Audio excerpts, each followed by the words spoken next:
नमस्कार, हमारा नाम है समरीन और आपने देखना शुरू कर दिया है लाइव सिटीज। देखिए, बिहार में शिक्षक भर्ती परीक्षा संपन्न हो चुकी है। आपको मालूम है कि इस परीक्षा में 8 लाख से ज़्यादा अभ्यर्थी शामिल हुए थे।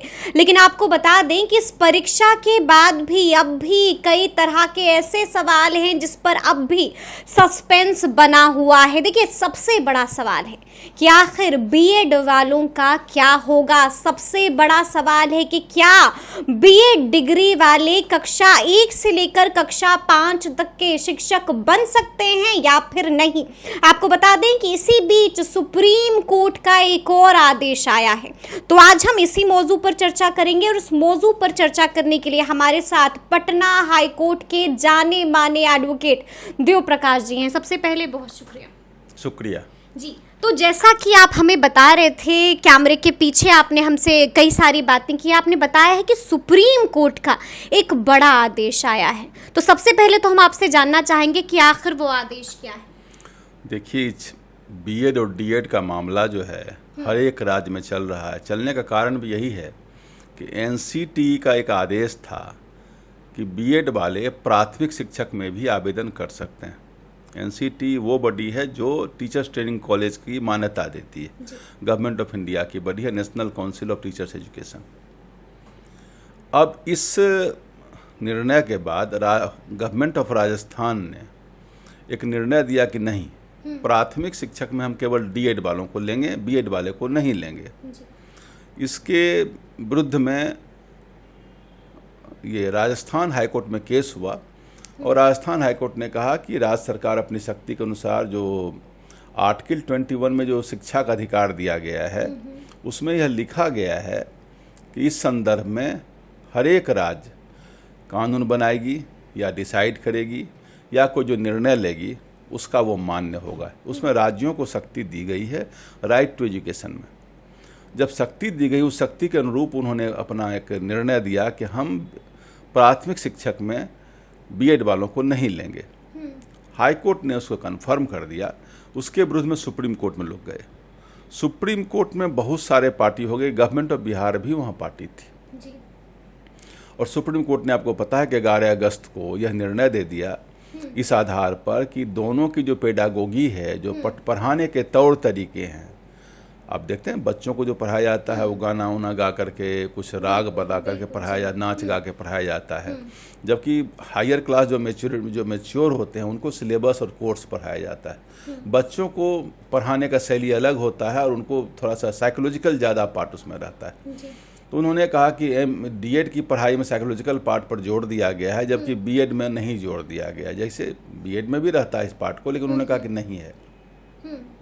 इसलिए बीएड वाले योग्य नहीं हैं प्राथमिक शिक्षक के लिए। जो बच्चे 6 से 14 साल के हैं या जो बच्चे क्लास 1 से क्लास 5 तक हैं जी। उसको उन्होंने एलिमिनेट कर दिया और कहा कि नहीं, केवल डीएड वाले ही उसमें आवेदन कर सकते हैं। अब इस संदर्भ में बिहार में भी खलबली मच गई, क्योंकि बिहार में एक बृहद पैमाने पर एक विज्ञापन बिहार लोक सेवा आयोग द्वारा निकाला गया। बड़ी बहाली हो रही है और उस बहाली में दोनों को अलाउ किया गया। यहाँ बात उलट है। कि यहाँ बिहार सरकार ने दोनों को अलाउ किया है, बीएड वाले को और डीएड वाले को। जो एनसीटी का जो नोटिफिकेशन था, यहाँ इस बात को बताना आवश्यक होगा कि एनसीटी का नोटिफिकेशन आज के दिन में रद्द हो चुका है। अब वो सर्वाइव नहीं कर रहा है क्योंकि सुप्रीम कोर्ट ने उसको कैंसिल कर दिया। लेकिन बिहार सरकार इसके बाद भी उस एग्जाम ली और एग्जाम ले ली है। उस एग्जाम को संपन्न हो चुका और एग्जाम इसी बात पर है कि उसमें राज्य सरकार को शक्ति दी गई है आर्टिकल 21A में कि वो अपने हिसाब से कानून बनावे। अब चूंकि उसमें भी बिहार सरकार थी, लेकिन तब तक तो इसकी जो बहाली की प्रक्रिया है वो तो बहुत अप टू डेट स्टेप चली गई थी, एडवांस स्टेप चली गई थी। और यहाँ तक केवल एग्जाम होना बचा हुआ था। एग्जाम हो भी गया और दोनों ने एग्जाम दिया। परीक्षार्थी लगभग 750 रुपया। देखिए, शिक्षक में जो लोग आते हैं बहुत ही निम्न और मध्य के प्लेटफॉर्म पर लोग सोए हुए थे। निम्न और मध्यम वर्गीय के लोग आते हैं, उनके लिए 750 रुपये बहुत ज़्यादा रुपया है। उन लोगों ने, आप ही बता रहे हैं कि 8 लाख लोग आवेदन किए। 8 लाख। उसमें बीएड वाले कितने हैं संख्या हमको नहीं पता। उतने लोगों ने 4 लाख अगर है तो 750 रुपया उन्होंने जमा किया था। आप अंदाज करिए 30-35 लाख 40 लाख तो उन लोगों ने जमा किया। और जमा किया और उन्होंने एग्ज़ाम भी दिया।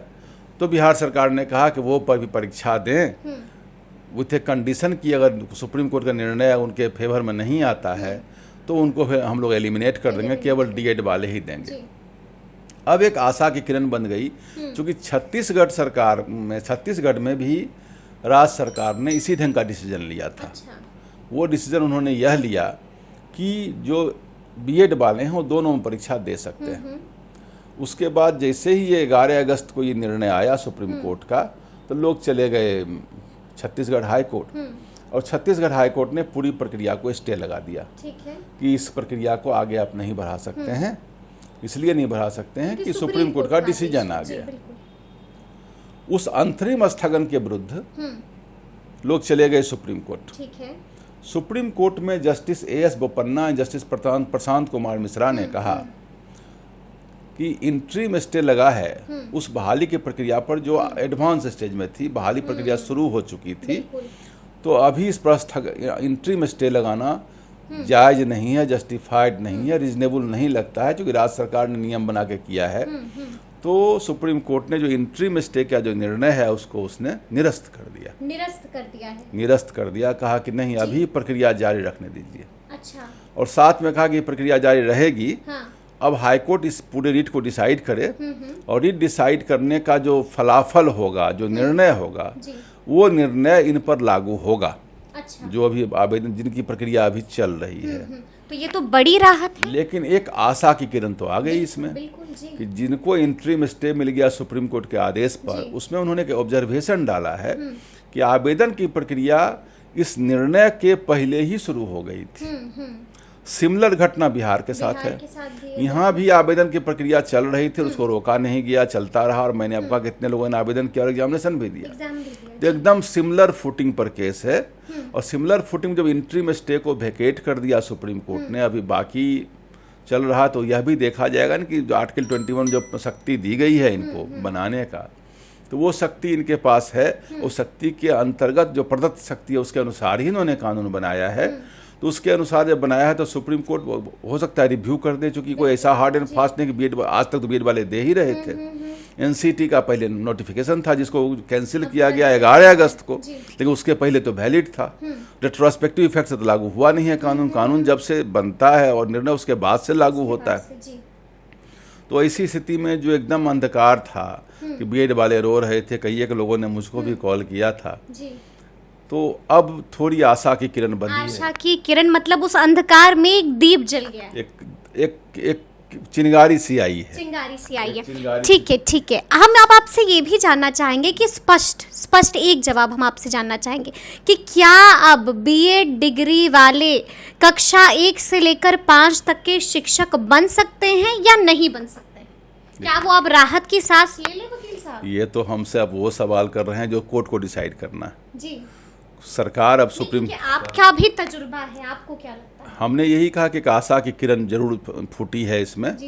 पहले जो एकदम ना था, एकदम अंधकार था, वहाँ बिल्कुल ना नहीं है, कुछ संभावनाएं बनी है। लोग ईश्वर को प्रार्थना करें, सरकार सुप्रीम कोर्ट जाए और सुप्रीम कोर्ट इन बातों को और कर लिया। चूंकि एक बात इन्होंने डिसाइड किया है कि प्रक्रिया पहले आरंभ हो गई थी। अगर प्रक्रिया पहले आरंभ हो गई है तो इस पर भी वही लागू होगा। कहीं सुप्रीम कोर्ट ने कहा कि जो प्रक्रिया पहले से हो गया और निर्णय के पहले का उसको हम लोग मान लेंगे, तो उस पर इन लोगों को भी अलाउ किया जा सकता है। तो बीएड वाले जो बिल्कुल निगेटिव थे वो थोड़ा पॉजिटिव उनके केस से थोड़ा पॉजिटिव हो जाए। अच्छा, हम आपसे ये भी जानना चाहेंगे कि क्या अब भी कुछ ऐसा पेच है जो फंस सकता है इस मामले में? अभी तो केवल पेच ही पेच बचा हुआ है, कोई पेच नहीं निकला है। अभी एक ही पेच उन्होंने कहा कि जो आवेदन बहाली की प्रक्रिया पहले शुरुआत हो गई उन पर अभी स्थगन देना ठीक नहीं है। और इस बीच में उन्होंने जो छत्तीसगढ़ हाईकोर्ट में जो रिट लगा उसका निर्णय उन्होंने कहा। यहाँ केवल एक ही पॉजिटिव बात हुआ कि इंटरिम स्टे को वेकेट कर दिया इस आधार पर कि ये प्रक्रिया पहले से चालू था। ठीक है, मतलब थोड़ी सी राहत की सांस, थोड़ी सी राहत है। सरकार अगर जाए अपनी बात को क्या लगता है आपको कि अब बिहार सरकार जाएगी सुप्रीम कोर्ट का दरवाजा खटखटाने? बिहार सरकार चूंकि उन्होंने एग्जामिनेशन लिया है, उनका दायित्व तो बनता है ना। उन्होंने लोगों को अप्लाई आवेदन कराया है, एग्जामिनेशन लिया है, तो बिहार सरकार का दायित्व तो बनता है कि उस केस को लेकर अपने निर्णय को तो एस्टेब्लिश करेगी ना बिहार सरकार। जो खुद निर्णय कर ली उसको एस्टेब्लिश करने का सुप्रीम कोर्ट तो जाएगी ही जाएगी। तो हमें लगता है कि इसमें थोड़ी सी चिंगारी आई है जिसमें कि आशा की किरण जगी है लोगों को। जी, तो सुना आपने क्या कुछ बता रहे हैं वकील साहब। देखिए साफ साफ कह दिया है कि थोड़ी सी चिंगारी, यानी कि उस अंधकार में एक छोटा सा दीप जरूर जला है। तो अब देखना होगा कि आगे इस मामले में क्या कुछ होता है। तो इस तरह के तमाम अपडेट्स के लिए ऐसे ही हमारे साथ बने रहिएगा और देखते रहिएगा लाइव सिटीज। बहुत शुक्रिया।